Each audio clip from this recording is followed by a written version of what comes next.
Hello everyone, and welcome to Cutie Pie Collective. I'm really excited to start this new series. I'm going to be going over how to make your first scroll, start to finish, so you too can become a scribe. I'm going to be basing a lot of this information off of my knowledge coming from a historical reenacting group. But this isn't just for reenactors. I think scrolls are a really fun way to practice your art, and that the art you make can make really cool cards or gifts for the history lovers in your life. Who doesn't love getting a card in the mail? And receiving something that was handmade is so special and fun. I'm going to do my best to describe everything in detail, but if you need any extra explanation, please leave a comment and I'll be happy to answer those questions. We need to start by finding an inspiration, or something to make a reproduction of. Before we start looking, you want to have a general idea of what you're going to be looking for. So, do you have a theme in mind? Do you want to make something that's for a holiday? You can look for inspiration or art that is based on that holiday. Do you want to make something for a specific activity? Do you want it to feature archery or sword fighting or cooking? These are all things that you can sort of think about beforehand. That way when you're scrolling through all of these different works of art, you sort of have a general idea of what you want to look for. And sometimes you can also use certain search words or keywords. That way you might be able to find something that's more specific for what you want to make. Now if you are like me and you're part of the SCA and you're making a scroll for an award, you might have specific wording that goes along with that scroll. If you're having trouble figuring out what you want your scroll to look like, you can read through the wording and see if the words will actually help you figure out what you want your scroll to look like. If the words talk about something hidden, you might be able to find a reference that is like a search party or a dragon with a hoard of treasure. You might be able to find fight scenes of knights doing specific things in battle if it's an award for fighting. Just little things like that can be very helpful in the long run when you're trying to look for something. Another thing to keep in mind is how big do you want this scroll to be, and how much artwork do you want to actually do. If you're wanting to do a portrait scroll, so the paper is up and down, you might find different artwork than if you're doing a landscape scroll. And maybe you want to do one large picture on one side of it instead of a border all the way around. These are all things to keep in mind. They're just things that you want to consider. I know it seems like a lot of things to figure out in the very beginning, but sometimes that can be really helpful because it can be very overwhelming when you're trying to find what you want to base your scroll off of if you don't know what you're comfortable doing. Another thing to consider is, what kind of art do you like to do? So do you like to do botanical things? Do you like to do natural things? Do you like to do people or animals? Or do you prefer to do religious art? There's a lot of different kinds of medieval artwork, just like there's a lot of different kinds of modern artwork.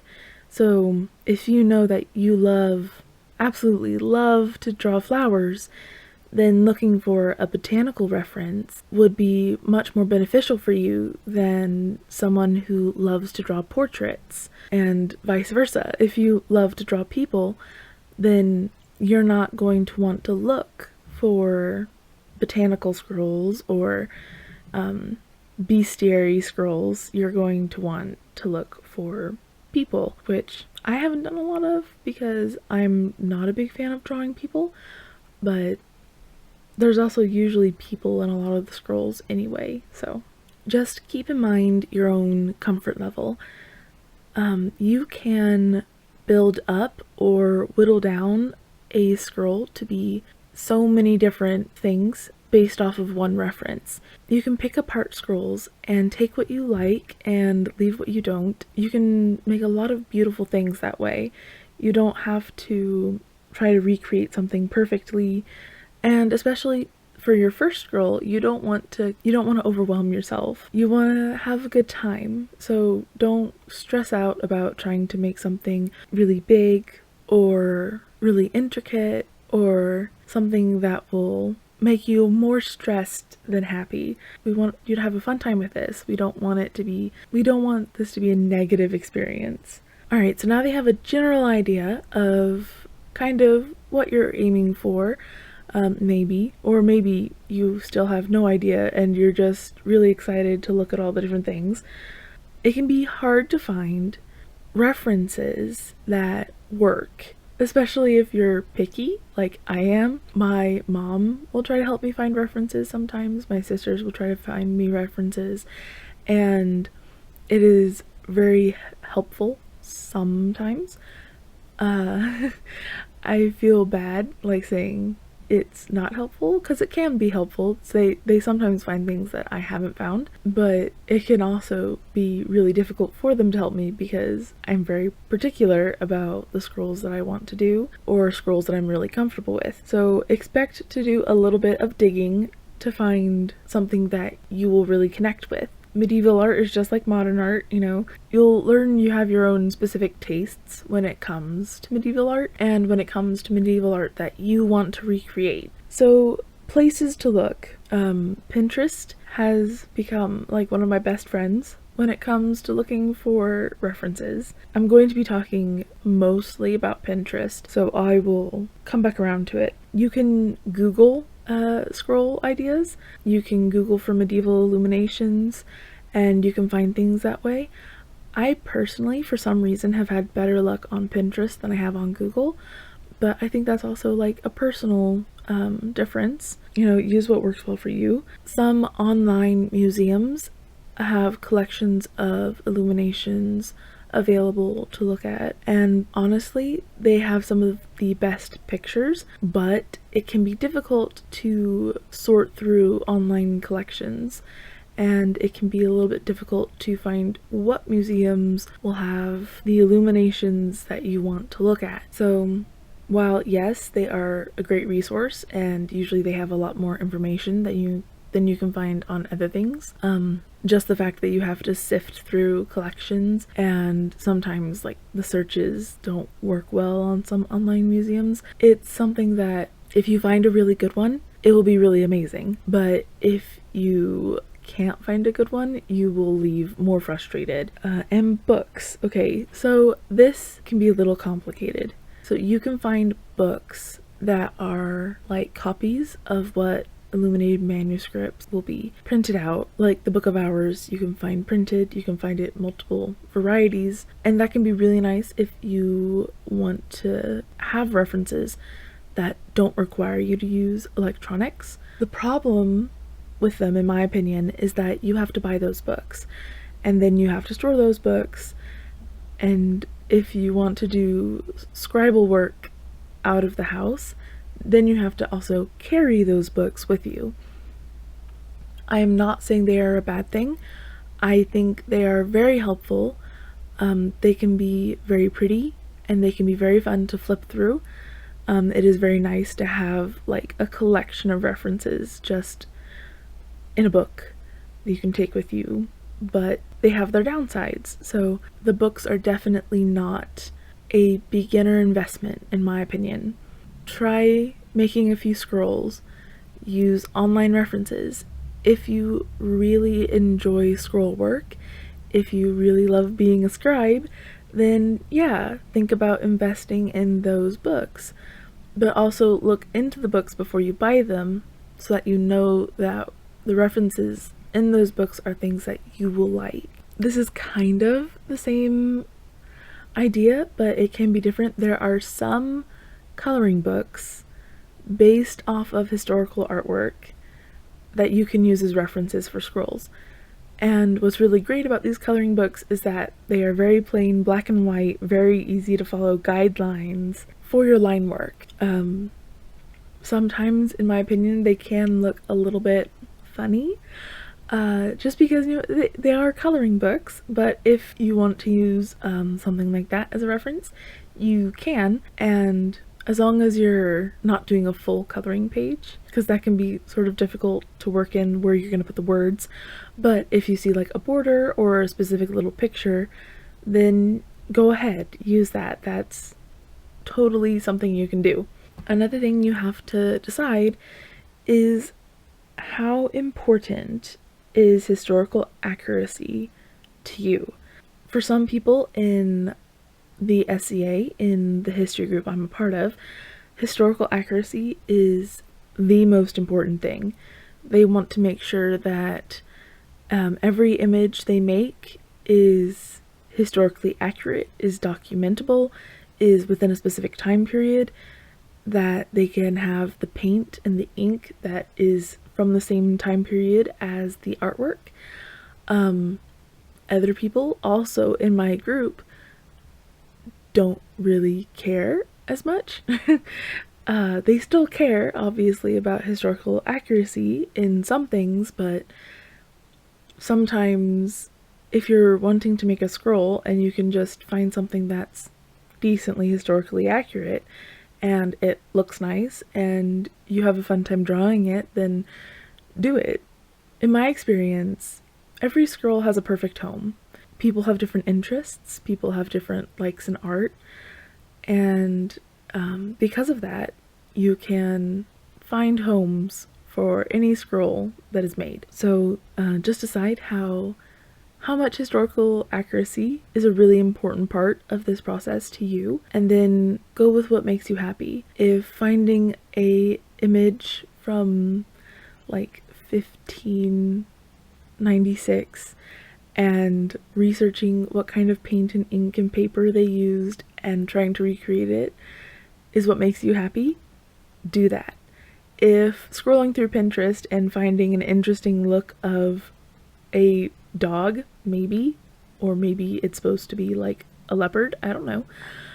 If that's what makes you happy, make that dog leopard thing and have a good time.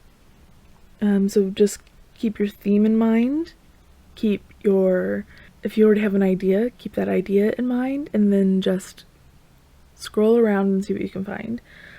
And once you have an image you like, or a few images you like, you're ready to start.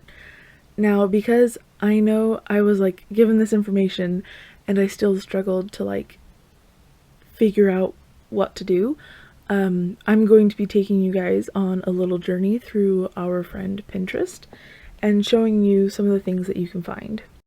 Alright, so I've just gone into Pinterest and I have looked for medieval illumination. You will find a variety of different things that pop up for this, and it can be kind of hard to figure out like what to do with any of these. Like, how do you turn something like this into a scroll? Well, the thing you have to look at is, instead of as a whole, look at the individual elements that have been added to something.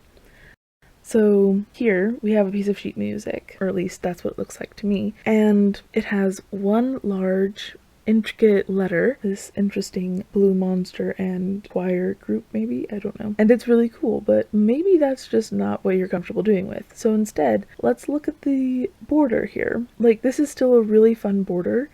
The texture in the blue is really interesting. The little guy in the loop here, he's kind of fun. You could just do that border by itself on a smaller scroll and that would look really cool. This is a really intricate like portrait of two people in the scene with an angel, and you know, that could be really, trying to do all of that could be really overwhelming. But instead of focusing on that, like, look at the really interesting border. Like, some people will naturally be drawn to different things. I personally am not a fan of this kind of border work. This is overwhelming to me. Some people find it relaxing because they can sort of just draw these floral-ish shapes and weave them together with different colors, and it's just fun and relaxing to them. I do not find it as fun and relaxing, but this really interesting first letter could be a fun thing to do just by itself, or maybe just one edge of this border. So you can sort of like cut out what you like and just do those things and not worry about everything else. All right, let's keep scrolling. Interesting lion. All right. Okay, I've actually done a scroll based on this artwork before, and as you can see, this is like a really big castle scene. Like, it's a lot. What I ended up doing is, instead of focusing on all of it, I just focused on the top part. I zoomed in on like just the upper, like maybe a third or a quarter of it, and I did the top part, and I think it ended up looking, I haven't finished it, but I think that was a lot better. This is a really cool scroll. I really like how they did this. This border is really fun. It sort of looks like it was carved in wood, and then there's flowers with it as well. And instead of actually doing the lady, because I don't like doing people again, I would just focus on this border and trying to recreate this look of wood and flowers. Or even if you don't want to have to deal with the wood carved part, just focus on the flowers. Use the flowers as a reference and like just do a couple flowers along one side and you have a scroll. Like, it would be a really pretty scroll. All right, let's get going. Okay, this one's fun. I think this is supposed to be a dragon. Uh, I think he's kind of cute myself. Some people don't like these bestiary pictures, but I think they are funny and cute. So I would be tempted to try to make him. But also, if you don't want to do the actual bestiary part, if you don't want to do the animal, just using this as a reference for a border, these fun circles with the golden line, that's a really fun border. If you want to do like something else in the middle, you can. Or you can just do this border around the outside of a smaller scroll, and that'll be really a really simple, fun scroll. All right, let's keep going.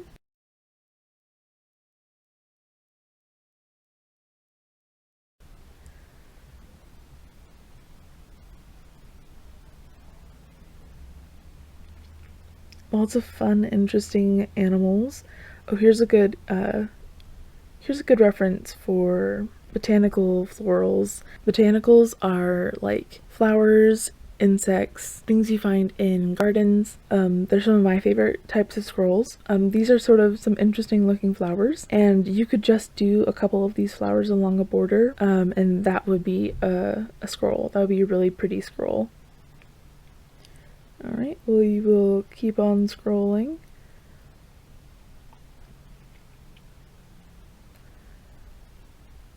This is a fun one.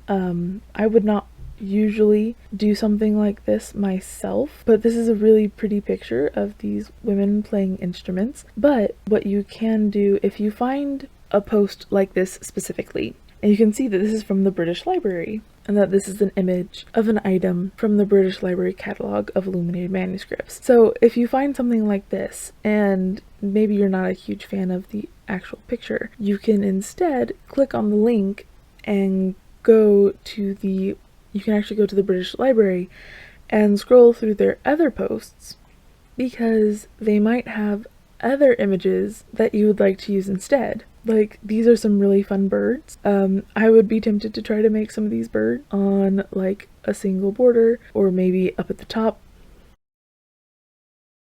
These are some fun. These are fun too. Even though they are not in my period, they are still fun looking. Let's see what else they have here.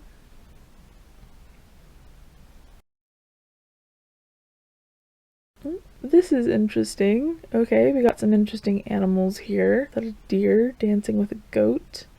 Anyway, so yeah, you can find some really cool things that way. And I noticed back up at the top,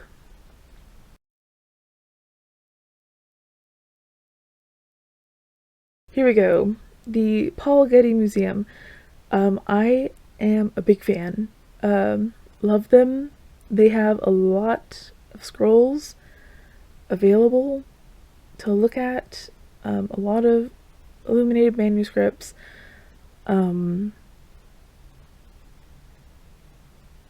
It's just really fun. Again, I wouldn't do the middle picture so much, but these borders are really cool and would make a very good border for a scroll.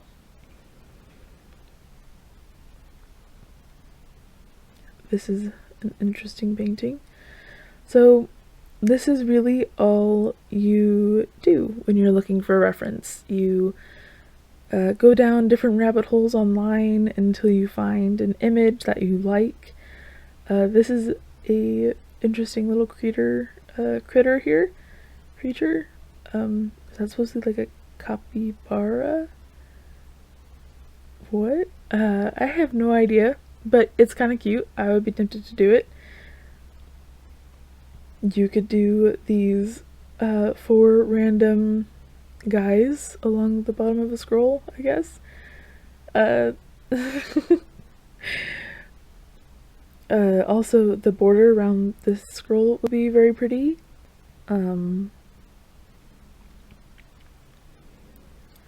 This one is not a great image, but this is a very pretty border. I like the swirls and the leaves. It would look really nice.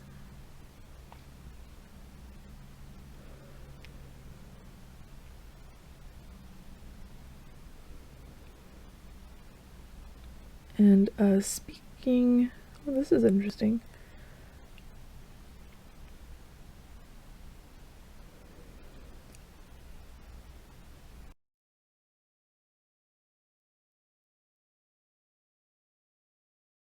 Ooh, this is a really interesting border with the skull and the flowers. That's really cool. And usually, if a usually the posts by museums will have more information about the scroll itself, when it was made, its title. So if you look down below it, you can usually find more information, which is fun if historical accuracy, or if you're just a history nerd, is your thing.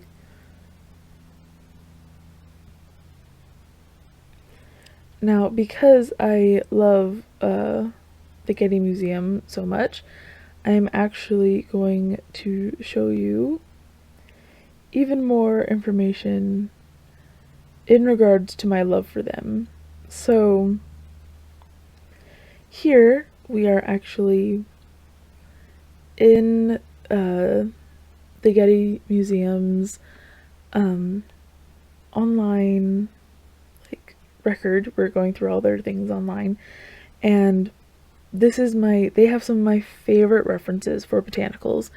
So I love botanicals, big fan of plants, and they have some of the best looking references.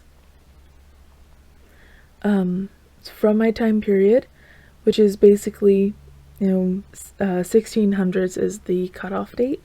So anything before that, 1500s, 1400s, 1300s, things like that. So these are some of the best images from my time period for really beautiful botanicals. They're very detailed, they're high quality.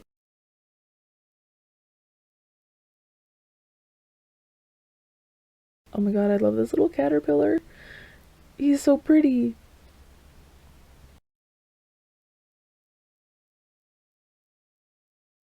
And they have a lot of information about what was used to make them, who made them, the time.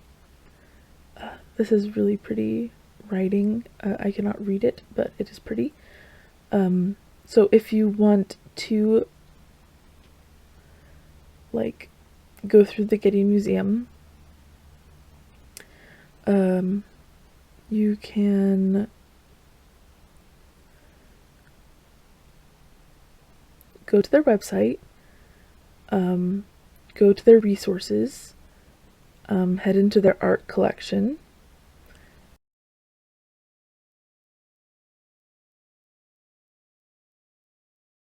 Go into manuscripts, and you can search through their manuscripts with different keywords, find what you like. There's a lot of different things to add to that. That's one way of doing it.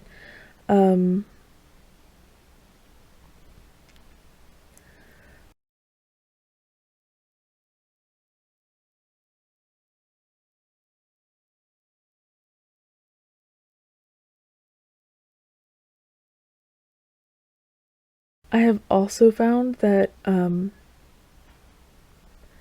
instead of like going into the getty.edu and finding your way there, you can just go to search.getty.edu and it'll take you right to the like right to the search page to search through their collection. So I would recommend just doing that instead.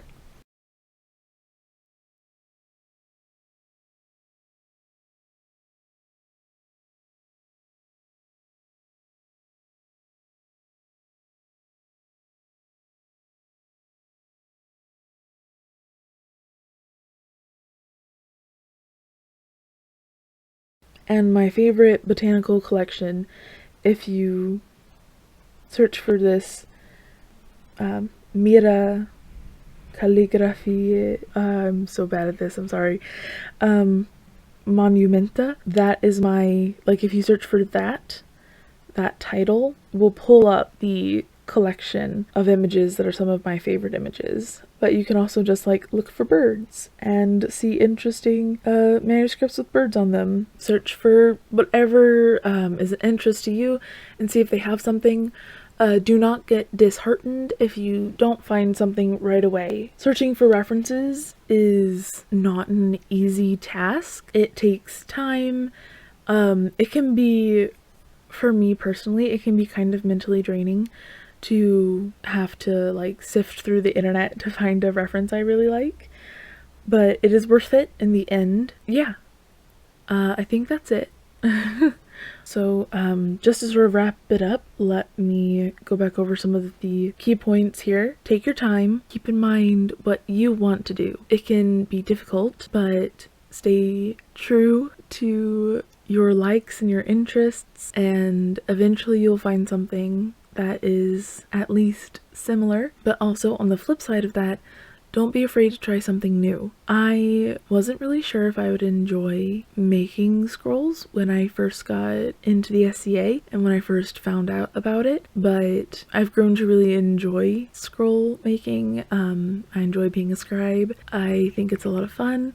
I think the art I get to make is really beautiful, and it is so fulfilling when you get to see someone receive a scroll with your art on it. To see them so happy to receive something that you had a part in making is really amazing. And whether it's for the SCA and historical reenactment, or if it's just making gifts for friends, or making small historic-esque artwork on cards for people you haven't talked to in a long time, or if you have a history teacher you really love and you want to like brighten their day with a little bit of historic art, like just keep in mind the fun part of it. Like, don't let the need for historical accuracy don't let it put you off. Don't let it psych you out of trying. Historical accuracy, in my opinion, comes with time. It comes with generally falling in love with the art that you're doing and wanting to try to make it more historically accurate. If you push yourself to be super historically accurate in the very beginning, you might find yourself being burnt out of it faster, in my opinion. Find the love of it first, and then push yourself to grow by trying to be more historically accurate, or don't. If you love making scrolls that are medieval-esque and don't have a specific reference or time frame, that's okay too. Really, scroll making, in my opinion, is just the process of making an illumination and then having words put on it. That's what makes a scroll. While I do think that having awards that look like they could have been handed out in the Middle Ages is really cool, I don't know. Don't let the idea of being super historically accurate push you away. That's all I'm trying to say. All of this big long-winded speech is just me trying to say that. Don't become afraid of the idea of historical accuracy and let it push you away from scroll work, because it's just a really fun art, and then you get to be a scribe. I mean, that's really cool. So yeah, I think the idea was I was going to do a quick few notes at the end of this and got carried away.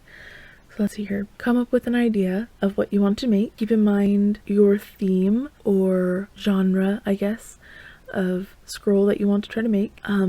Dig through the internet or find a book. Let yourself go down all the rabbit holes on Pinterest and find a reference that speaks to you, and maybe find a couple, because you can pick and choose different elements from different scrolls and make your own scroll that will be like a mishmash, a mix, a remix of different previously made manuscripts.